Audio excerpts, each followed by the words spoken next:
Welcome back class. Yesterday हम लोगों ने endurance, types of endurance and methods to develop endurance, endurance को develop और इम्प्रूव कैसे किया जा सकता है, वो सारी चीजों के बारे में हम लोगों ने कल स्टडी किया था। आज हम लोग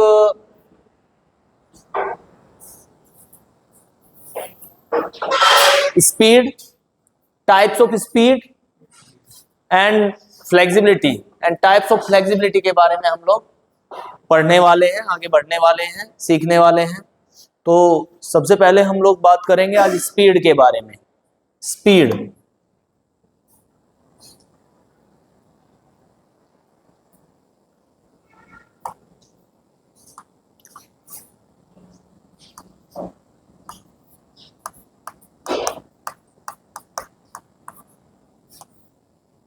स्पीड, गति। स्पीड है क्या, होती क्या है स्पीड?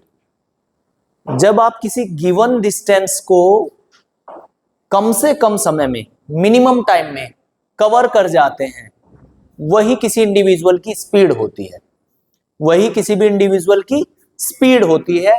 स्पीड के लिए आप ये भी लिख सकते हैं, ये भी मेंशन कर सकते हैं, speed is equal to D upon T. D means distance, D means distance, ये होती है आपकी distance upon time, distance upon time. यानी कि किसी भी दी गई डिस्टेंस को आप कितना जल्दी, कितने मिनिमम टाइम में कवर कर लेते हैं, वही आपकी स्पीड होती है। क्लियर? अब बात करेंगे टाइप्स ऑफ स्पीड की। तो स्पीड 5 टाइप्स की होती है आपकी। स्पीड आपकी 5 टाइप्स की होती है। देखेंगे कौन कौन सी। पहला, टाइप्स के बात कर लें, ये टाइप्स में आ जाएगा आपका। Types, types, reaction ability. पहला क्या है? Reaction ability. Okay, reaction ability. Second one,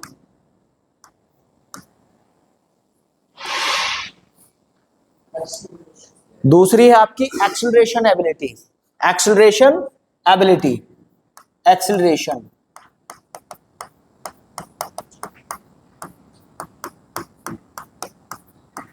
acceleration ability. Okay, third one है आपका मोमेंट स्पीड।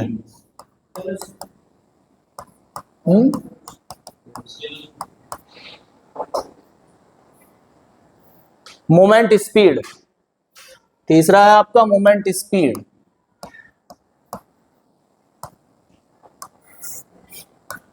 Moment speed. उसके बाद है आपका locomotor ability. Locomotor ability, locomotor ability. और लास्ट है आपका स्पीड एंड्योरेंस। स्पीड एंड्योरेंस, ये 5 टाइप आपके स्पीड के होते हैं। स्पीड आप 5 टाइप से पढ़ सकते हैं, 5 हिस्सों में बांट के पढ़ सकते हैं। अब रिएक्शन एबिलिटी, रिएक्शन एबिलिटी को आप 2 हिस्सों में बांट के पढ़ सकते हैं। सिंपल रिएक्शन एबिलिटी, पहला आपका रहता है सिंपल और दूसरा रहता है कॉम्प्लेक्स। तो एक होता है आपका सिंपल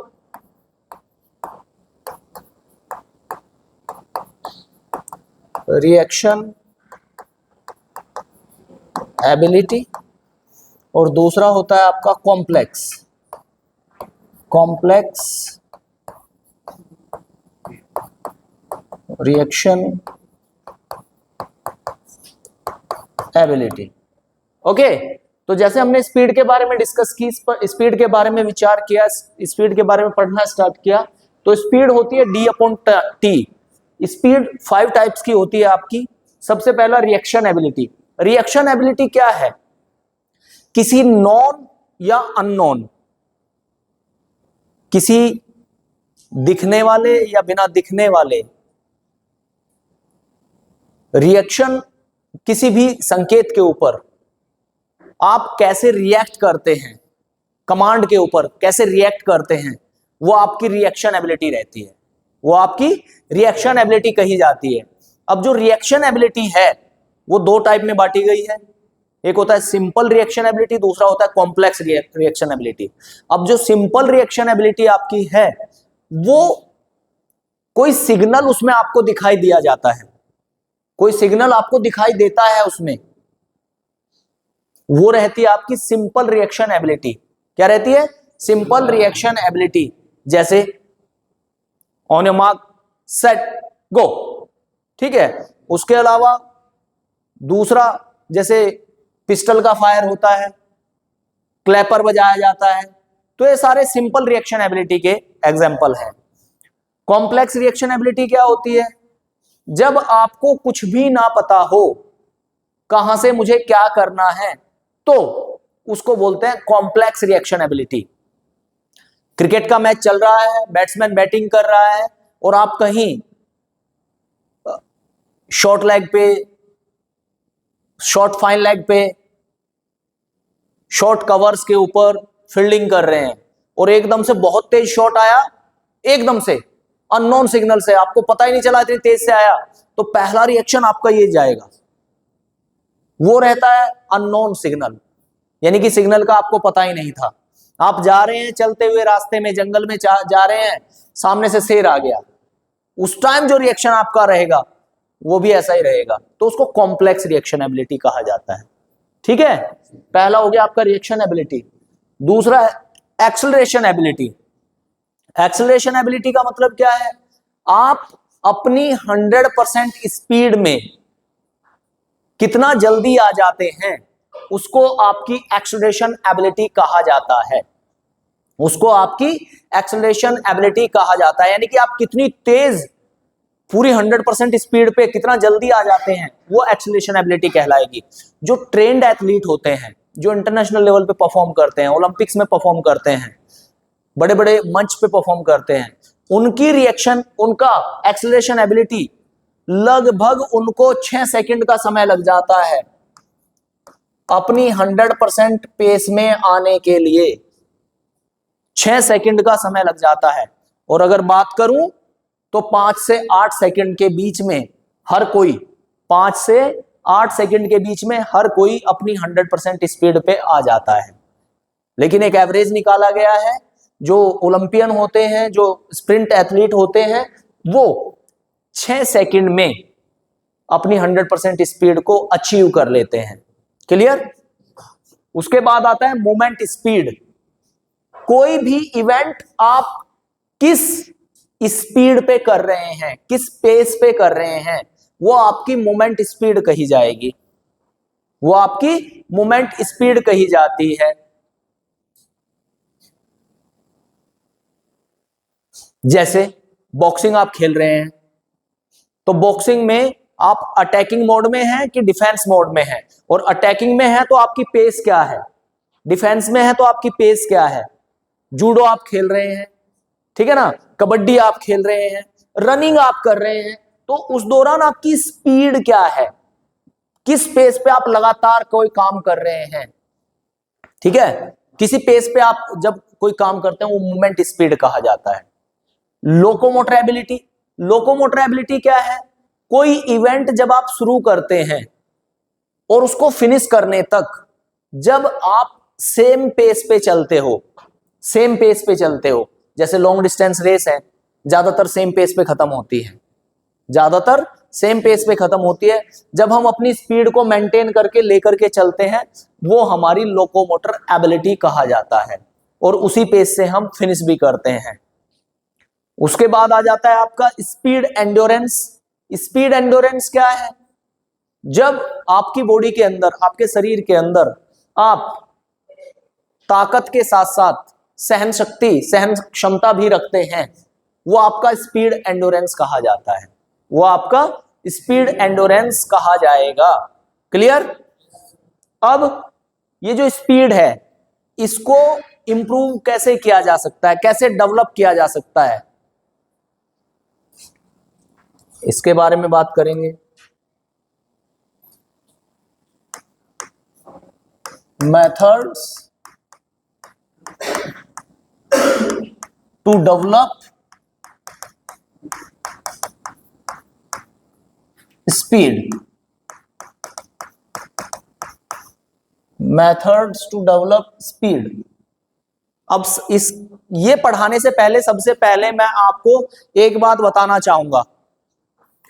एक्चुअल में जो स्पीड होती है वो हेरिडेटरी होती है, आनुवांशिक होती है, एक पीढ़ी से दूसरी पीढ़ी में आती है, ठीक है, ट्रांसफरेबल होती है, हेरिडेटरी चलती है।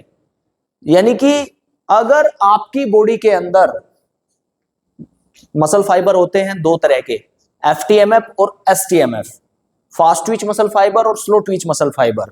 अगर आपकी बॉडी के अंदर fast Twitch muscle fibre, fast Twitch muscle fibre, muscle fibres जिन्हें हम व्हाइट फाइबर्स के नाम से भी जानते हैं, व्हाइट फाइबर्स के नाम से भी जानते हैं, ये फाइबर्स आपकी बॉडी में हैं तो आप ऑटोमेटिकली स्प्रिंटर होंगे, आप ऑटोमेटिकली स्प्रिंटर होंगे। और ये रिसर्च की बात बता रहा हूं मैं आपको, अपना कोई ओपिनियन नहीं दे रहा हूं, और ये है भी सच। अगर आपकी बॉडी के अंदर फास्ट ट्विच मसल फाइबर्स हैं तो, यानी कि जिन्हें व्हाइट फाइबर्स कहते हैं, तो आप ऑटोमेटिकली 100 मीटर, 200 मीटर, 400 मीटर में बहुत बढ़िया एथलीट होंगे। ठीक है, यहां देख लीजिए, इसको पढ़ने का काम हॉस्टल में किया कीजिए। यहां देखिए, तो फास्ट ट्विच मसल फाइबर किसके लिए रेस्पॉन्सिबल है? आपकी स्पीड के लिए। एक चीज, अब एक बात और बता दूं, स्पीड को ट्रेनिंग के द्वारा 2 से 5% तक ही बढ़ाया जा सकता है, नॉट मोर देन दैट। 2 से 5% तक ही आप अपनी स्पीड को बढ़ा सकते हो, लेकिन बढ़ा तो सकते हो ना, बढ़ाई तो जा सकती है ना। ये नहीं सोचना है कि नहीं बढ़ा सकते, बढ़ा सकते हैं। वो भी किसमें सुधार आता है? जो आप रिएक्शन एबिलिटी रहती है आपकी, उसमें सुधार आता है। एक्सेलरेशन कैसे करना है, उसमें सुधार आता है। तो खुद ब खुद आपकी स्पीड में इंप्रूवमेंट आ जाता है, लेकिन करना क्या पड़ेगा? ट्रेनिंग, ट्रेनिंग आपको करनी पड़ेगी। तो मेथड्स टू डेवलप स्पीड, इसमें 2 तरह के मेथड होते हैं। पहला तो होता है आपका एक्सीलरेशन रन। क्या होता है? Acceleration run. ठीक है। दूसरा होता है बेटा पेस रन्स, पेस रन्स। ये 2 मेथड होते हैं स्पीड को डेवलप करने के लिए, एक्सीलरेशन रन्स और पेस रन्स। एक्सीलरेशन रन और पेस रन की क्या बात करेंगे, एक सेकेंड रुकिए, अभी स्टार्ट करते हैं बस। एक्सीलरेशन रन क्या होता है? जब हम स्प्रिंट लगाते हैं, क्या करते हैं? जब हम स्प्रिंट लगाते हैं 20 मीटर के, 50 मीटर के, 80 मीटर के, 100 मीटर के, जब हम बार बार स्प्रिंट लगाते हैं तो स्प्रिंट से होता क्या है? एक्सीलरेशन, यानी कि तेज दौड़ना। तो उससे होता क्या है? 2 चीजों में सुधार आता है। पहला, एक तो आपके एक्सेलरेट करने में सुधार आता है कि आप अपनी मैक्सिमम स्पीड पे बहुत जल्दी पहुंचने लगते हो। जैसे मैंने बताया ना 6 सेकंड में, वैसे नॉर्मल में कितना टाइम लगता है? 5 से 8 सेकंड का समय लगता है अगर बात करें तो, लेकिन एक्सेलरेट करने में सुधार आता है। दूसरा, आपका रिएक्शन एबिलिटी जो है वो इंप्रूव हो जाती है। बार बार जब आप ट्राई करेंगे, बार बार जब आप स्प्रिंट लगाएंगे 20 मीटर के, 50 मीटर के, 80 मीटर के, तो आपके रिएक्शन एबिलिटी में भी सुधार आएगा। आप सिग्नल के ऊपर एकदम से रिएक्ट करना स्टार्ट करना सीख जाएंगे। ठीक है, तो ये होता है एक्सेलरेशन रन में। एक्सेलरेशन रन में पहला तो आप सीखते हैं यहां एक्सेलरेशन, एक्सेलरेट करना। पहले तो आप एक्सेलरेट करना सीखते हैं यहां, और दूसरा क्या सीखते हैं आप यहां? रिएक्शन, रिएक्शन आपका अच्छा हो जाता है, रिएक्शन इंप्रूव कर जाता है आपका। ओके। तीसरा, मसल्स आपकी ताकतवर हो जाती हैं बार बार प्रैक्टिस करने से, मसल्स ग्रोथ करती हैं आपकी, ताकतवर हो जाती हैं। तो ये सारी चीजें कहीं ना कहीं आपको एक्सेलरेशन रन के बाद देखने को मिलेंगी, देखने को मिलेंगी। उसके बाद पेस रन। पेस रन क्या होता है? जब हम एक ही पेस के ऊपर बहुत देर तक या बहुत दूरी तक दौड़ते रहें, उसको हम पेस रन कहते हैं। उसको हम क्या बोलेंगे? Pace run. पेस रन से होता क्या है? मसल्स स्ट्रोंग होती हैं आपकी, मसल्स में मजबूती आती है, मसल्स में मजबूती आती है। और जब मसल्स ग्रोथ करेंगी तो डेफिनेटली आप ताकत भी ज्यादा लगा पाएंगे। ओके। क्योंकि ये स्प्रिंट जो रेस होती है 100, 200, 400, ये सारी की सारी, मतलब 100, 200 की बात करोगे तो उसमें एनारोबिक होती हैं। ये बाहर से ऑक्सीजन लेने की जरूरत नहीं पड़ती हमें। 100, 200, 400 में बाहर से ऑक्सीजन नहीं, जो हमारी बॉडी के अंदर ही ऑक्सीजन बची रहती है उसी से काम चल जाता है। समझ रहे हैं? तो ये हो गया आपका methods to develop speed. Clear? अब उसके बाद बात कर लेते हैं फ्लेक्सिबिलिटी की।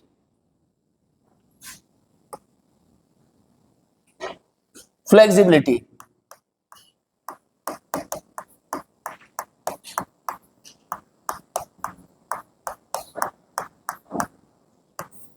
फ्लेक्सिबिलिटी, फ्लेक्सिबिलिटी क्या है?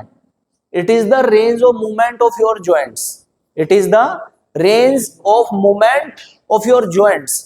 आपके जॉइंट्स की रेंज कहां है, कहां तक आपके जॉइंट्स मूव कर सकते हैं, मूवमेंट कर सकते हैं, या आपकी स्ट्राइड कहां तक खुल सकती है। इसका मतलब क्या हुआ?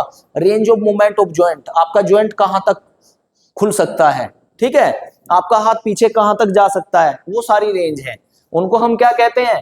फ्लेक्सिबिलिटी। उसको क्या कहते हैं? फ्लेक्सिबिलिटी। तो फ्लेक्सिबिलिटी क्या है? Range of movement of your joint. It is the range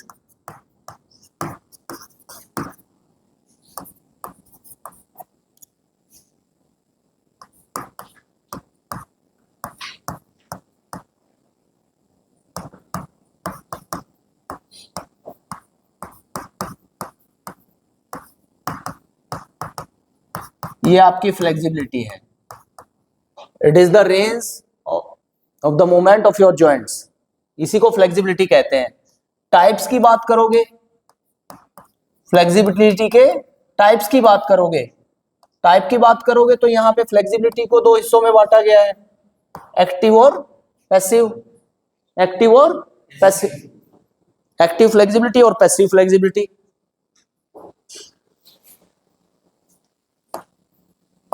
passive,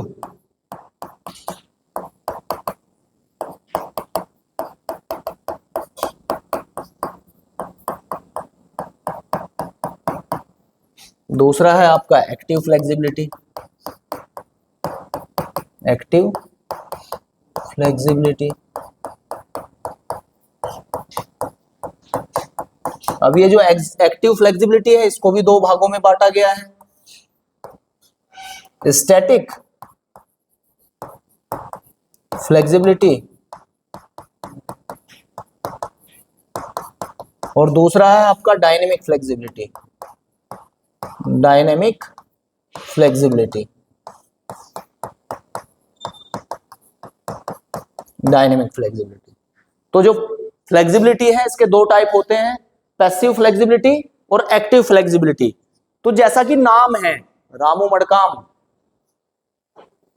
passive flexibility जैसा कि नाम है, तो अपने नाम के अकॉर्डिंग ही होता है पैसिव फ्लेक्सिबिलिटी में कि यहां पे आपको पार्टनर की हेल्प की जरूरत पड़ती है। With the help of the partner, आप पैसिव फ्लेक्सिबिलिटी में किसी पार्टनर की आपको जरूरत पड़ती है, किसी पार्टनर की हेल्प से आप इस टाइप की एक्सरसाइज को कर पाएंगे, जिसको हम पैसिव फ्लेक्सिबिलिटी के नाम से जानते हैं, पैसिव फ्लेक्सिबिलिटी के नाम से जानते हैं। एक्टिव फ्लेक्सिबिलिटी, एक्टिव फ्लेक्सिबिलिटी में आपको एक्सटर्नल हेल्प नहीं लगेगी, नहीं लगेगी एक्सटर्नल हेल्प। यहां आपको एक्सटर्नल हेल्प लगेगी with external help, external help, external help की जरूरत लगेगी। और यहां विदाउट, क्या है, विदाउट एक्सटर्नल हेल्प, यानी कि बाहरी व्यक्ति की जरूरत लगेगी कहां, पैसिव फ्लेक्सिबिलिटी में दूसरे आदमी की जरूरत लगेगी, हेल्प लगेगी आपकी। और एक्टिव फ्लेक्सिबिलिटी में किसी भी इंसान की जरूरत नहीं लगेगी, आप खुद से ही वो एक्सरसाइज कर लेंगे, ये फर्क है। एक्टिव फ्लेक्सिबिलिटी जो होती है उसको दो हिस्सों में बांटा गया है, static flexibility and dynamic flexibility. Static की बात करोगे तो स्टैटिक में होता क्या है, जब आप आपकी बॉडी स्टैटिक पोजीशन में होती है, चाहे वो खड़े हुए हैं चाहे वो बैठे हुए हैं, और तब आप फ्लेक्सिबिलिटी से रिलेटेड एक्सरसाइज कर रहे हैं, उसको आप स्टैटिक फ्लेक्सिबिलिटी कहते हैं। और डायनेमिक फ्लेक्सिबिलिटी क्या है, डायनेमिक फ्लेक्सिबिलिटी में जब आप मूवमेंट में होती है आपकी बॉडी और उस दौरान आप एक्सरसाइज करते हैं, जैसे एरोबिक्स आप करते हैं, जुम्बा आप करते हैं, ठीक है ना, मतलब आपकी बॉडी हिलती डुलती रहती है, कैलेस्थेनिक आप करते हैं, वो सारी चीजें डायनेमिक फ्लेक्सिबिलिटी में आती हैं। किस में आती है, डायनेमिक फ्लेक्सिबिलिटी में। अब बात कर लेते हैं थोड़ी सी कि फ्लेक्सिबिलिटी को इंप्रूव कैसे किया जा सकता है, मेथड कौन कौन से हैं, फ्लेक्सिबिलिटी को इंप्रूव करने के मेथड्स कौन कौन से हैं, करते हैं जी बात, कौन कौन से हैं मेथड्स टू इंप्रूव, बातें नहीं, फ्लेक्सिबिलिटी कौन कौन से हैं जी, फ्लेक्सिबिलिटी पहला आ जाएगा आपका बैलिस्टिक मेथड, है ना, मेथड्स टू इंप्रूव फ्लेक्सिबिलिटी। तो कौन सा है, फर्स्ट में आ जाएगा बैलिस्टिक मेथड, क्या आ गया, बैलिस्टिक मेथड जी, बैलिस्टिक मेथड। सेकंड आ गया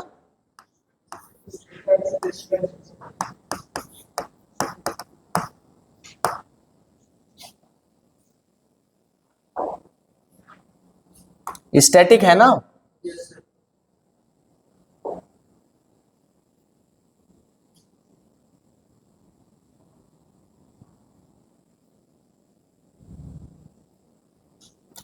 ये रहेगा आपका स्टैटिक स्ट्रेचिंग,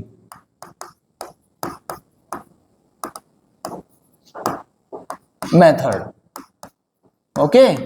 थर्ड हो जाएगा आपका डायनेमिक स्ट्रेचिंग मेथड, ओके। एक स्टैटिक हो गया, एक डायनामिक हो गया। नेक्स्ट हो जाएगा आपका PNF, proprioceptive neuromuscular facilitation technique, PNF, okay. और एक हो जाएगा आपका,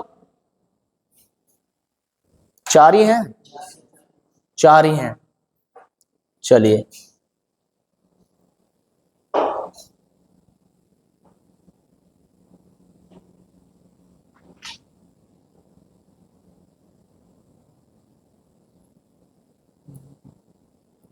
चलिए छोड़ दीजिए, कोई नहीं। यस, तो मेथड्स टू इंप्रूव फ्लेक्सिबिलिटी, पहला है आपका ballistic method. Ballistic method, ballistic method में आप लोग करते क्या हैं, इसमें जो एक्सरसाइज होती हैं, स्ट्रेचिंग जो होती है, स्ट्रेच एंड होल्ड करने की टेक्निक इसमें ज्यादातर रहती है, स्ट्रेचिंग को होल्ड करने की टेक्निक बैलिस्टिक मेथड में आप ज्यादातर करेंगे।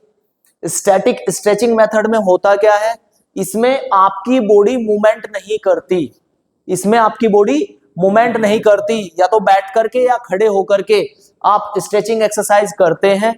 डायनेमिक स्ट्रेचिंग मेथड में आप क्या करते हैं, आपकी बॉडी मूवमेंट में होती है, आपकी बॉडी मोशन में होती है। कैसे, जैसे अभी बताया मैंने आपको, जुम्बा आप कर लो, कैलेस्थेनिक आप कर लो, एरोबिक्स आप लोग कर लो, वो सारी डायनेमिक स्ट्रेचिंग मेथड का हिस्सा है। पीएनएफ क्या है, प्रोप्रियोटिव न्यूरोमस्कुलर फैसिलिटेशन टेक्निक, PNF। इसकी फुल फॉर्म भी आ जाती है कई बार लिखने के लिए पेपर में, अच्छा है PNF। तो स्पीड और ये फ्लेक्सिबिलिटी वाला और एंडोरेंस अलग अलग टाइम में, इन तीनों में से कोई एक पूछा जाता है पेपर में। इन तीनों में से कोई एक पूछ लेता है, या तो एंडोरेंस पूछ लेता है, या स्पीड पूछ लेता है, या फ्लेक्सिबिलिटी। इन तीनों में से एक आता है। जैसे मैंने ट्रेनिंग बताया था ना आपको, ट्रेनिंग में से एक आता है, ऐसा ही इन तीनों में से एक आता है, जरूर पूछे जाते हैं पेपर में। तो प्रोप्रियोटिव न्यूरोमस्कुलर फैसिलिटेशन टेक्निक क्या है? इसमें किसी पार्टनर की हेल्प से आप एक्सरसाइज करते हैं साइंटिफिक मेथड से, उसको प्रोप्रियोटिव न्यूरोमस्कुलर फैसिलिटेशन टेक्निक कहते हैं। और ये सबसे कारगर, सबसे प्रभावी तरीका माना जाता है, सबसे अच्छा तरीका माना जाता है फ्लेक्सिबिलिटी को इनहेंस करने का। अब कुछ टिप्स हैं कि फ्लेक्सिबिलिटी को आप कैसे इंप्रूव कर सकते हैं, मैं बता रहा हूं। पहली बात, जो फ्लेक्सिबिलिटी है आपके एज और जेंडर पे डिपेंड करती है। आपकी एज क्या है और आपका जेंडर क्या है। अगर आप लड़के हैं तो कंपैरेटिवली आपकी फ्लेक्सिबिलिटी कम रहेगी, लड़की हैं तो आपकी फ्लेक्सिबिलिटी ज्यादा रहेगी, ठीक है। आपकी एज कम है, आप एक छोटे बच्चे हैं तो आपकी फ्लेक्सिबिलिटी ज्यादा रहेगी, और आप अगर एक अडल्ट हैं तो आपकी फ्लेक्सिबिलिटी कंपैरेटिवली कम रहेगी। यदि आप अपने बॉडी को फ्लेक्सिबिलिटी से रिलेटेड एक्सरसाइज करते रहते हैं तो आपका शरीर किसी भी एज में फ्लेक्सिबल रह सकता है, किसी भी एज तक फ्लेक्सिबल रह सकता है। शर्त यह है कि उसके लिए आपको लगातार एक्सरसाइज, योगा, प्राणायाम करना पड़ेगा। दूसरा, नेक्स्ट, आपके बॉडी का एनवायरमेंट, आपके बॉडी के एनवायरमेंट के ऊपर भी फ्लेक्सिबिलिटी डिपेंड करती है। अगर आपने अपनी बॉडी को वार्म अप नहीं किया, उस टाइम आप एक्सरसाइज कर लीजिए फ्लेक्सिबिलिटी से रिलेटेड, और एक बार जब आपकी बॉडी वार्म हो जाए, गर्म हो जाए, वार्म अप आप जब कर लें उसके बाद कीजिए, उसके बाद आसानी से आपकी फ्लेक्सिबिलिटी से रिलेटेड एक्सरसाइज होती हैं, क्योंकि मसल्स भी फ्लेक्सिबल हो जाती हैं, जॉइंट्स भी फ्लेक्सिबल हो जाते हैं, उस दौरान आप अच्छे से एक्सरसाइज कर लेते हैं। तो बॉडी के एनवायरमेंट, बॉडी के इंटरनल एनवायरमेंट के ऊपर भी डिपेंड करती है एक्सरसाइज, ठीक है। हमेशा पहले वार्म अप करें, फिर उसके बाद हमें फ्लेक्सिबिलिटी से रिलेटेड एक्सरसाइज करनी चाहिए। हमारी डाइट के ऊपर भी डिपेंड करता है, हम कैसा खाना खा रहे हैं, हमारे लाइफस्टाइल के ऊपर भी डिपेंड करता है, हम कैसा जीवन जी रहे हैं। तो वो सारी चीजें मिलजुल कर आपकी फ्लेक्सिबिलिटी को या तो बढ़ा देती हैं या घटा देती हैं। अगर आप पॉजिटिव मैनर में जाएंगे तो इंप्रूव कर देगी, यानी कि बढ़ा देगी, और अगर आप नेगेटिव मैनर में जाएंगे तो वो आपको डिक्रीज कर देगी, घटा देगी उस चीज को। Is that clear to everyone? आज के लिए इतना ही, इससे आगे कल देखेंगे, ठीक है। इसके आगे कोऑर्डिनेटिव एबिलिटीज है, सर्किट ट्रेनिंग है, वो सारी चीजें कल देखेंगे। दो ही तो टॉपिक बचे हैं, कोऑर्डिनेटिव एबिलिटीज और सर्किट ट्रेनिंग, है ना? हाँ, तो इनको कल देखते हैं। Okay, thank you so much.